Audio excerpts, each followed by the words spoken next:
Morning, morning, morning. What a great dovetail. XREF, great technology. But I think in general, technology and the whole disruptive space is really exciting. Aged care as a sector is really exciting. You can embrace change or you can choose to hide from change. But I think the story for CV Check and probably what I want to get across today is that we built an idea and we built a vision based on a world basically built on trust.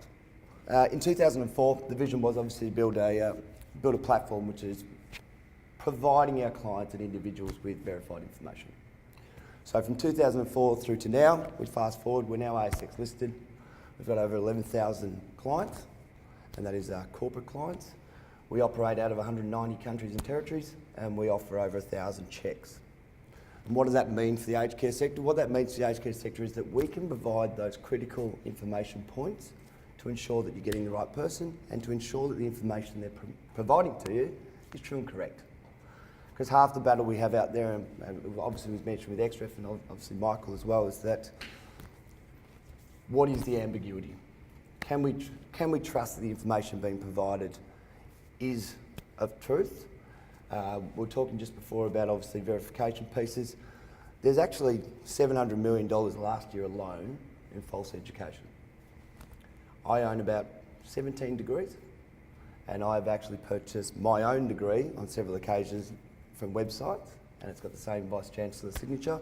It came in an envelope with a postmark, and I've placed it in front of Monash University with my own original, and we can't tell the difference. $19.95. So what CV Check does is we obviously help organisations and individuals share verified information to ensure that they can build trusting relationships. And that is the crux of our business model, providing information that enables people to build trusting relationships. We talked a little bit before about the cost of a bad hire. Here's a simple calculation for you. Standard employee at $80,000. We're looking at $45,000 cost of hire. Now that is just a basic cost. We're not even talking about the cultural issues that might be inherent in a bad hire. We might not be talking about the demotivation issues. We might not even be talking about the legal frameworks. There's been a couple of news stories in the last week. A couple of doctors, nasty. There's some very serious stories in the past where an ambulance driver had been working as a paramedic out of the Northern Territory for 15 years, had been providing inoculations to children, had been doing minor surgeries. The only reason they caught him out was he actually got charged with murdering his wife, but he'd been running a life of false information. And through that process, nobody checked. Now, when I was thinking about this presentation today, I thought we can come out with all the bad news stories, and the first thing that came to my head was Quakers Hill. Scary, but that is the truth and the reality of it. If we're not verifying this information, if we're not going to the source, if we're not getting that trusted relationships, we're opening ourselves up to risk. And so that's why we're here to obviously help. And that's why... That's the exception as well. Yeah, 100%. And there's a lot of stuff that we don't know either. We touched on it before, falsifications, 53% of job applications contain inaccurate information. We talk about 28% admitting to lying or embellishing. The old adage we use a lot of the time is, I worked at AXA from 2012 to 2014. Effectively, I worked from December 2012 to January 2014. So what was a proposition of 2 years is only really 13 months, and they weren't a sales manager, they were actually a sales assistant. Critical when we're employing people based on industry-based experience or for certain roles where obviously we want a legacy of past education. So that is what CV Check's all about, verifying that piece of information. We talk obviously about productivity loss, loss of time, negative impacts, and they're the other critical points of a bad hire. How does CV Check help in that process? Well, we build a solution around capturing a candidate from start all the way through to their end of their employment life cycle. We've got a really interesting product that we've just launched which is going to excite all of you because it's now allowing you to predict someone's ability to complete core competencies and give you a percentage ranking on their ability to do so. And there is actually a predictive tool that is being built specifically for the aged care industry. So when we talk about the process of onboarding, can you imagine that you've put your advertisement out for centre manager, you've had 100 applications, from those 100 applications you've brought that down to 10 that you might be interested in interviewing, an initial first round interview. Where we insert predictive analytics is that we put it into that process. We test those 10 people to see if they have those core competencies, how they rank in those core competencies, before we even move them through to a shortlist component. So we're now getting some really good analytical data, and we're also getting the facts to back up the hiring decision. We talk about other verification checks, including their education. We touched on that as well, in terms of false education out there, but that's another critical piece. We see one of the biggest embellishments in the industry is, or in any industry with education, is that people will state their education, but they won't state course complete. So when we look into a lot of verification pieces around university degrees, MBAs, doctorates, the like, funny fact is 73% of doctorates, false. You don't want to know the stat on MBAs. The problem has always been inherently is that the further you move up the tree, nobody checks. Also, in the past, there hasn't been an easy way to check. And that's why technologies like XREF and ourselves are really bringing to the forefront a really efficient, cost-effective way of risk managing and checking all that information. We differ a little bit in terms of the others in the marketplace. We work on a triangular privacy or consent framework. What does that mean? We touched on before about obviously paying for certain checks to be done and that being shared between others. Under the privacy guidelines, any person can walk into any organisation that's got personal information on them and request it. We just circumvent that and we just provide it to the candidate as well as the organisation. That also takes away auditing requirements. So under the ACIC guidelines for police checks, and most people wouldn't know this, is that if you do not provide the candidate with the copy of the result, then you're responsible for any auditing via the criminal history database, which is ACIC. So imagine a scenario where a candidate has been unsuccessful. 6 months later, they decide to go to that organisation and say, "Can I please have a copy of that result?" They pull the result, and because it's a vulnerable sector, the police jurisdiction in charge of the police check has put some spent convictions on their police check that weren't meant to be there. They then come to you and say, was that why we're having an issue in terms of the employment space? And then we were into a whole raft of different things. So we work on a framework of providing our clients with the information and the candidate, because we feel that sharing that trusted information is a lot more powerful than holding it back from everybody. I'll flick past the dashboard key items, but the main thing with our system, it is totally mobile activated. It is all internet based. We house all our data here in Australia, and it's your one-stop shop touch point for activating all of your information. The real critical point about our dashboard is that you can have as many users as you like. They can access from multiple locations. You can have an overarching viewpoint on every department within your business. You can have special departments for contractors.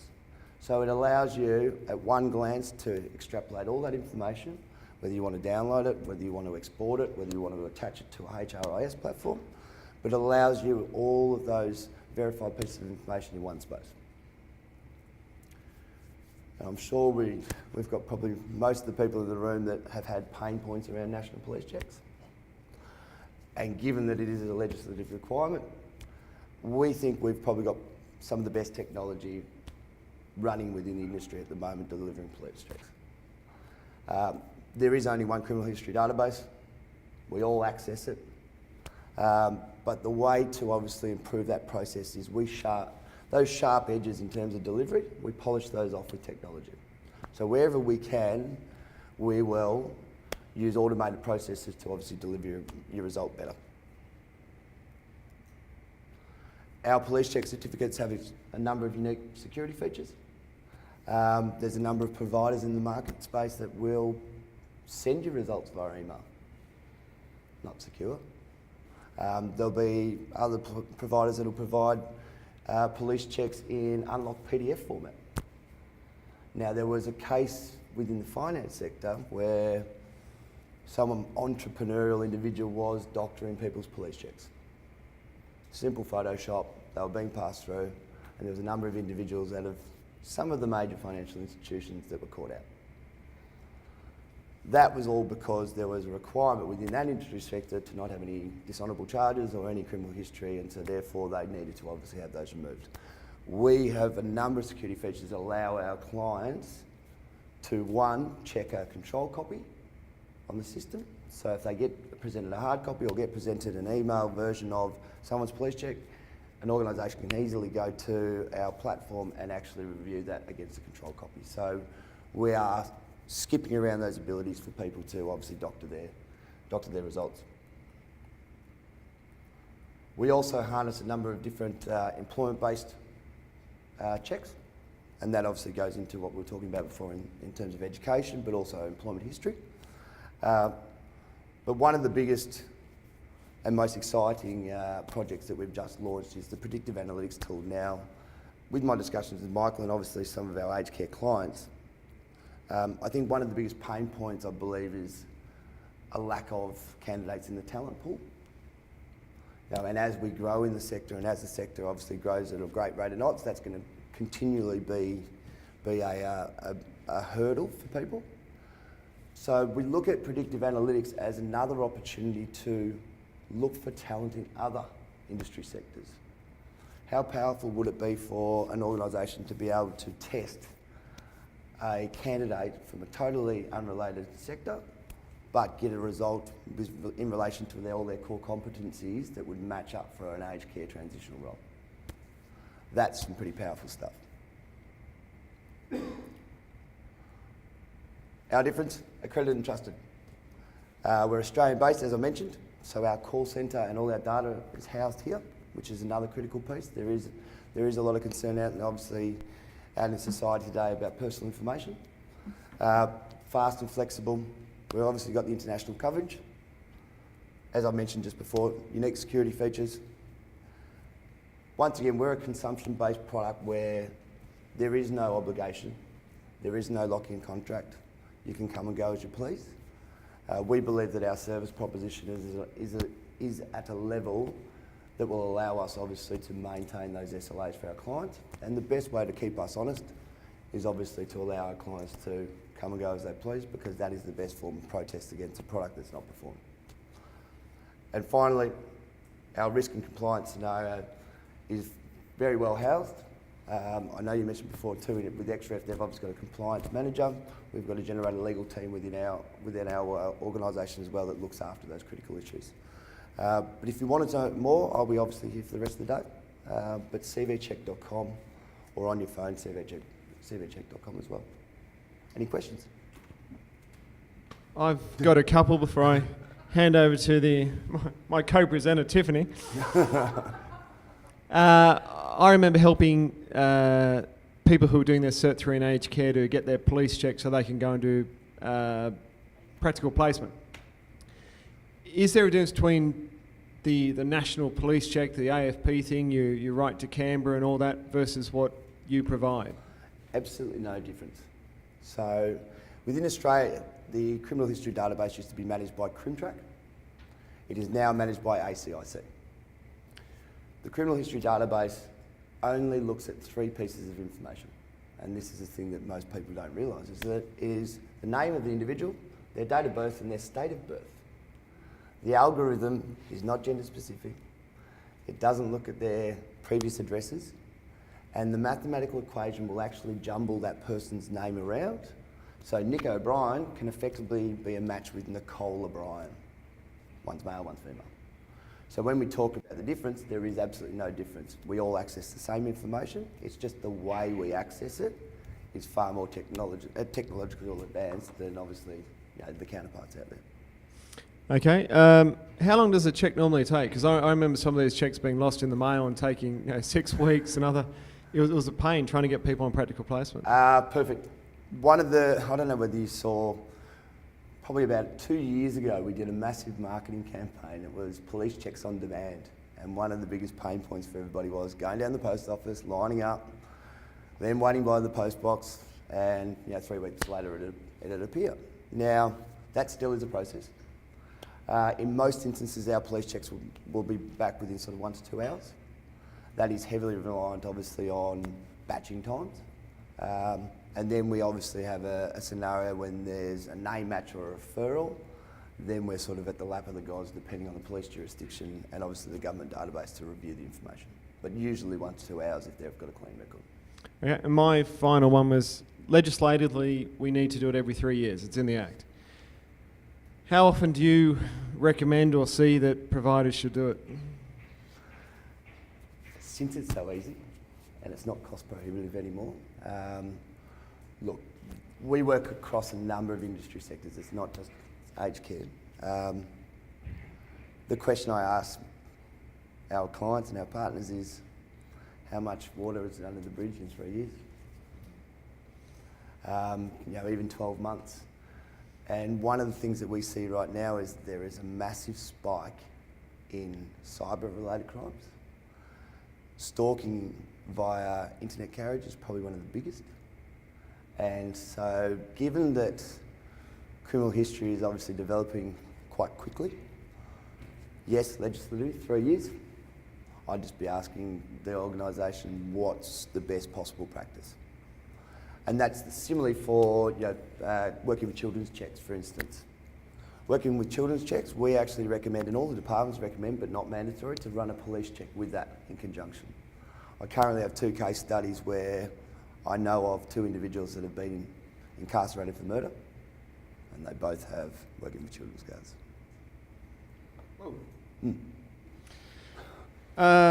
One thing before I get to Tiffany. Talking about police checks, obviously you've also, to me there's 2 stages of the police check. One is when someone is coming to work for you, and then once they're working for you, the 3-year updates.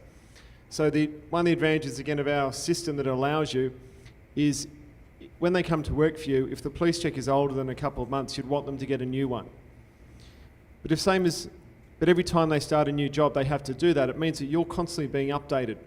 So you're not actually waiting 3 years, because chances are, while they're working for you, they've already started a job down the road and they demanded a new one. So every time they're updating it, you are getting a fresh one. So it's just a mechanism that has got nothing to do with you. There's nothing you need to do, and it doesn't cost you, but allows you to constantly be getting up those updates in police checks. Tiffany.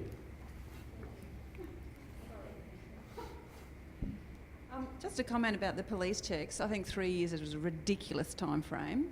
I could get my police check in today and do something criminal tomorrow and still be completely validated in my police check. I think it's just a load of rot, really. I mean, Correct. there are different mechanisms by which we can check people. I think a mandatory 3-year police check is just rubbish. And also, I feel very naive because a lot of the things that people do wouldn't even enter my mind to do. And I think that most people would be as naive as I am and sit at that perspective. It's those bad eggs that really make the system faulty, I suppose. And I think the main takeaway there is that human nature is to focus on the negative. And look, I have organisations where the first question is, how many negative results are we going to see when we start doing this process? And I say probably none. Because the main process there is that if you're elevating to your candidate base that you've got a very solid compliance and risk profiling system, the bad candidates won't come. They'll go that way. My question really is around the psychometric testing. I've only ever been tested psychometrically for one position, and that was at a facility management position. Mm-hmm. Is there a limit to the psychometric testing that you're offering as role relevance? So is Sure. it just key personnel roles, or are you looking at it for anybody that comes to the facility? So predictive analytics, the best way to explain it is, look, psychometric testing, whether it be disc profile and cognitive, there's a whole range of them. They've been around since Freud was a boy. So if you can imagine all of those moulded together with job-specific competencies overlaid, we've currently got 47 job-specific overlays. The other side of that too is you can reverse engineer. So you can look at an organisation, so one of our very good clients, they gift their franchises to their high performers. So we're building a bespoke tool at the moment where they're taking their high performers and we are testing them all to see what those key attributes are across the board, then building it back into those core competencies within a predictive analytics tool. So now when they look at their onboarding process, they're employing Michael and they test Michael at the start, say, he's got all those core competencies, he could be that upper echelon, plus he's got all those core values, this is what our high performers are. So there's a number of different ways we can reverse engineer, but I think the one that I wanted to identify for yourselves was, given the talent pool, given that we're looking at other the industry sectors to try and attract more talent, taking it out of its normal sort of box fit scenario and saying, right, let's go and test somebody in engineering. You know, and obviously with things like, you know, the automotive reskilling programs and, you know, the manufacturing sector, there's a whole range of sectors out there that are squeezing in size, and there's others like yourselves that are growing at a great rate of knots. So that's the sort of power of those sorts of tools, but they can be used in a multifaceted way. Are there any other questions? One or two?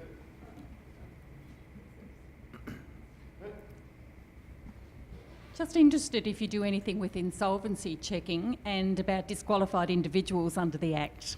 Good question. We cover all your financial regulatory checks. So everything from credit default, bankruptcy, ASIC, even anti-money laundering. So the full suite of financial related checks, all available, once again, consumed straight out of the portal. Before I move, was that in related to types of roles within the organisation? Well, key personnel under the Act, we have to look Yeah. at insolvency and also about disqualified individuals. Sure. Yep. Okay. Hello, Nick. That's Michelle. Thank you for your presentation. problem. Thank you. Well, just regarding with your CV check, is it purely, when you mentioned about call center and this online, is it like purely call center service or online platform? So the operational team in the call centre, let's go back to the start. Wherever we can automate a checking process, we will. Obviously that's about efficiencies and time cost saving. Our operational team and call centre team is based out of New Zealand. The reason why that is obviously our original founder was from Perth, so it made it a hell of a lot easier to set up there, but they offer support for not only candidates and organisations with regard to, they might have questions about the upload of documents, they might have questions around certain checks that they should be utilising, whatever support mechanisms are required over and above the actual platform. So in that sense, everything is automated in terms of putting your data in. If there's an issue in terms of you want clarification on item A, which is how many ID items do I have to put up for 100 points of ID, we've got people that actually can talk to you, or there's a number of other assistance methods through the portal, whether it be glance sessions. Okay. And how long for one case will take you this process? for one check? Look, for a Yeah. police check, you're looking 2 to 3 minutes to actually put in the administration. Prime example, you've got a mobile phone. Right now, we could set you up with a request to do a police check. As long as you've got 100 points of ID on you, you don't need to go and get it certified. You take a photo with your phone, and before you walk out the door, as long as you've got a clean record, you'll have your police check. How about this psychometric assessment? Yes. Do you provide- Psychometric assessment, we've got a turnaround time of 1 day, and the reason why we say 1 day, it's reliant on the candidate to complete. For the aged care specific one, it's 35 to 40 minutes on average for them to complete. Once they've completed that assessment, within 30 seconds you've got a direct result. Are there any other questions? No worries. Thank you very much, Nick. Thank you.